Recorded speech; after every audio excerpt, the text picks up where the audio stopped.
தவறான புரிதல் சரியான பதிலை கொடுக்காது. இது மூத்தோர் வாக்கு. முன்னோர்கள் இந்த வார்த்தையை சொல்லி சென்றாலும் சரியான புரிதல் தவறான புரிதல் என்று எதுவுமே கிடையாது. நாம் சரியான புரிதல் என்று எதை நினைக்கிறோமோ மற்றவர் பார்வையில் அது தவறான புரிதலாயிருக்கும். ஒரு நிகழ்வை சரியென்று நாம் நினைத்தால் மற்றவர்கள் தவறென்று சொல்வார்கள். அதே தவறை நம்முடைய பார்வையில் சரியாய் இருக்கிறது என்றால் அது சரியான புரிதல் என்று சொல்வதற்கில்லை. புரிதல் என்றால் அவரவர் மனதை பொறுத்ததே.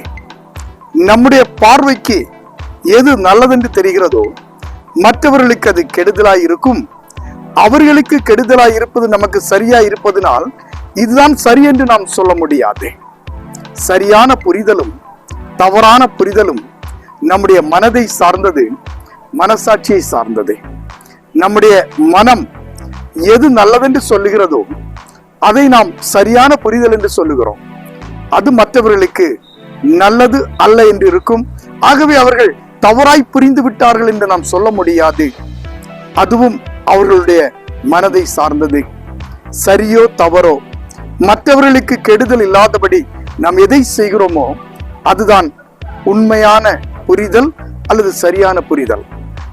நாம் செய்கிற தவறுகளை மற்றவர்கள் சரியென்று சொல்லுகின்ற பொழுது இதுதான் சரியான புரிதல் என்று நாம் நினைக்கிறோம் என்றால் இதுதான் தவறான புரிதல் என்பதை நாம் உணர்ந்து கொள்ள வேண்டும்.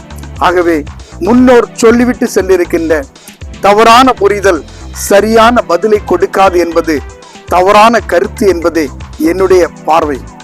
ஏனென்றால் சரியோ தவறோ நம்முடைய மனசாட்சியை பொறுத்தது, நம்முடைய மனதை பொறுத்தது. நம்முடைய மனம் எது சரி என்று சொல்லுகிறதோ அதை நாம் கடவுளுக்கு பயந்து செய்கின்ற பொழுது நன்மையாய் மாறுகிறது.